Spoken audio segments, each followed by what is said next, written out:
আপোনাক আজি তাৰিখত ফেক্টৰ নহয় বুলি কৈ আছে কোনে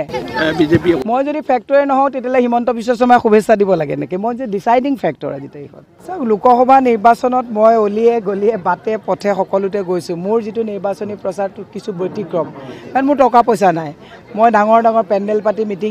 এয়া আমাৰ দলীয় কৰ্মীয়ে নিজৰ প্ৰচেষ্টাত কৰিছে গতিকে মই এজনক এতিয়া গামোচা এইকাৰণে পিন্ধাইছোঁ মিটিংখন তেওঁৱে পাতিছে গতিকে মই যিটো মোৰ প্ৰচেষ্টাৰে গৈছোঁ খুব সুন্দৰ সঁহাৰি পাইছোঁ ৰাইজক বুজাইছোঁ মহিলা সমাজক বুজাইছোঁ যে আপোনালোকক অৰুণোদয়ত আবদ্ধ কৰি অৰুণোদয় দিবৰ কাৰণে গোটেই অসমখনত ধাৰত পোত খুৱাব লাগিছে তাৰমানে বিজেপিয়ে যদি ইমান বিকাশ কৰিলেহেঁতেন তেতিয়াহ'লে ৰাইজক প্ৰলোভিত কৰিবলগীয়া নহ'লেহেঁতেন বিকাশ হ'লেতো হাত পাতিব লাগে নেকি গতিকে অৰুণোদয় দিবৰ কাৰণে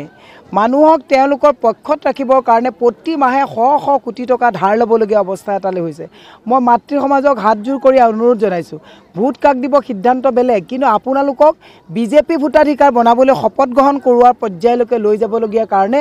আপোনাৰ গৰ্ভত থকা সন্তানটোকো আজি ধাৰৰ বোজাত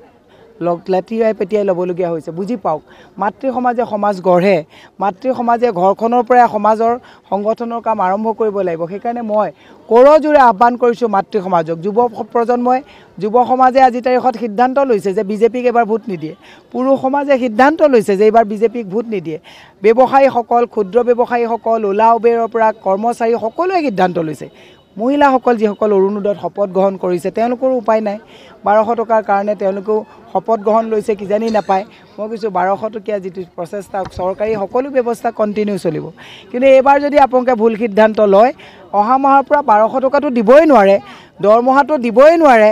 আপোনাৰ মোৰ ধাৰ বিচাৰি গৈ বন্ধকত ক'ৰবাত থলেও বস্তু বন্ধক ল'ব কোনে কাৰো হাতত পইচা নাই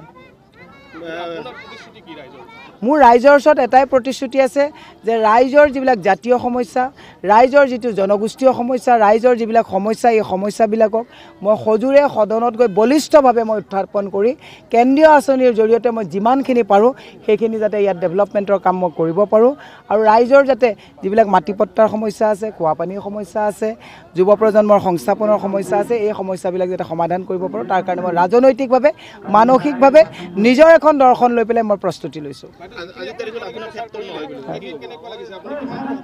মই টাউনৰ চিটিৰ ভিতৰত হায়েষ্ট ভোট এবাৰ চিটিৰ পৰা পাম আগতে মানুহে কয় বাইদেউ গাঁৱত ঠিকে ভোট দিওঁ আপুনি চিটিত আমাৰ ভোটবিলাক নাইকিয়া হয় এবাৰ চিটিত মই হায়েষ্ট ভোট পাম কাৰণ মানুহে খোৱা পানীৰ কাৰণে যিটো হাহাকাৰ কৰিবলগীয়া হৈছে অভাৰব্ৰিজ বনাইছে তলত মানুহৰ ব্যৱসায় বাণিজ্য খতম হৈ গৈছে স্কুল কলেজ বন্ধ হৈছে সকলো মানুহৰ অসুবিধা হৈছে গতিকে মই চিটিত এবাৰ হায়েষ্ট ভোট পাম গ্ৰাম্যত আমি সদায়ে পাওঁ এবাৰ গ্ৰাম্য আৰু চিটি মিলাই এবাৰ আমি এইটো চিট জয় হ'ম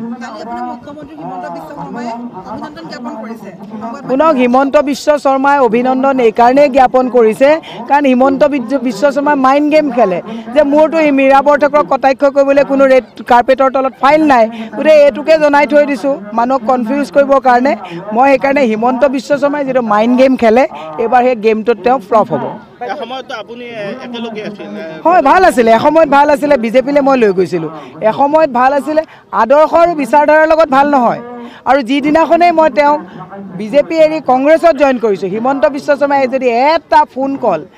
এটা মেছেজ মোক দেখুৱাব পাৰে মই ৰাজহুৱা জীৱন পদত্যাগ কৰিম মই এদিনে এটা মেছেজ টুইটাৰত দিছিলোঁ জোনমণি ৰাভাৰ যেতিয়া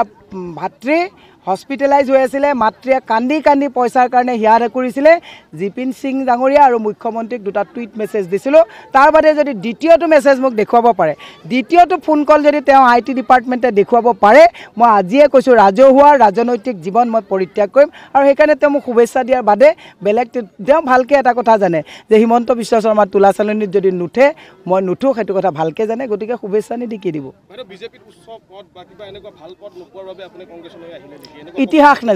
ইতিহাস নাজানে বিজেপিত উচ্চ পদতে মই আছিলোঁ আপোনালোকে শুনক পদ কিমান ডাঙৰ কথা নহয় বিজেপিত মই তাত ইলেকশ্যনৰ গোটেই চেণ্ট্ৰেল লিডাৰ মনিটৰিং কমিটিৰ কনভেনৰ আছিলোঁ যিবিলাক মানুহে আধা কথা জানে তেওঁলোকে কয় যে উচ্চ পদ নোযোৱাৰ কাৰণে গুচি আহিলে নেজানে যি মানুহে নাজানা মানুহে অপপ্ৰচাৰ চলায় যি মোক জানে তেওঁ কেতিয়াও অপপ্ৰচাৰ নচলায় শুভেচ্ছা জনাইছোঁ বিজুলী কলিতা এসময়ত মোৰ সহকৰ্মী আছিলে শুভেচ্ছা জনাইছোঁ ঈশ্বৰে যদি তেওঁক ভাল কৰে কৰক মইতো হিংসুকীয়া মানুহ নহয় মইতো ঈৰ্ষাপৰায়ণ মানুহ নহয় মই কৈছোঁ তেওঁ খেল খেলিব মই মোৰ খেল খেলিম আপোনালোকে যেতিয়া ফুটবল খেলে দুটা পাৰ্টিয়ে যেতিয়া ফুটবল খেলে তেতিয়াহ'লে ইটোৱে সিটোৱে গ'ল দিবৰ কাৰণে খেলে, ইটোৱে সিটোক গ'ল দিব কাৰণতে ভৰি ভাঙা কথা ভাঙে নেকি? মই তেনেকৈ ভৰি ভাঙা কথা নেখেলোঁ, প্লেয়াৰ দুইটাকে মই সন্মান জনাওঁ। কোনে? মই যদি ফেক্টৰে নহওঁ তেতিয়াহ'লে হিমন্ত বিশ্ব শৰ্মাই শুভেচ্ছা দিব লাগে নেকি? মই যে ডিচাইডিং ফেক্টৰ আজি তাৰিখত। আপুনিও ভুগিছে নেকি গেছৰ সমস্যাত?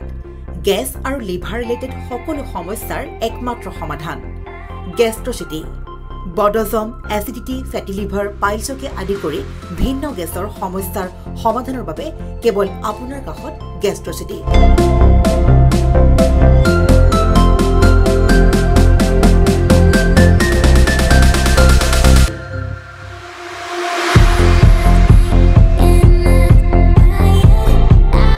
ভিজিট কৰক গেষ্ট্ৰচিটি, গুৱাহাটী, হাতীগাঁও চাৰিআলি। যোগাযোগ নম্বৰ 7577999909।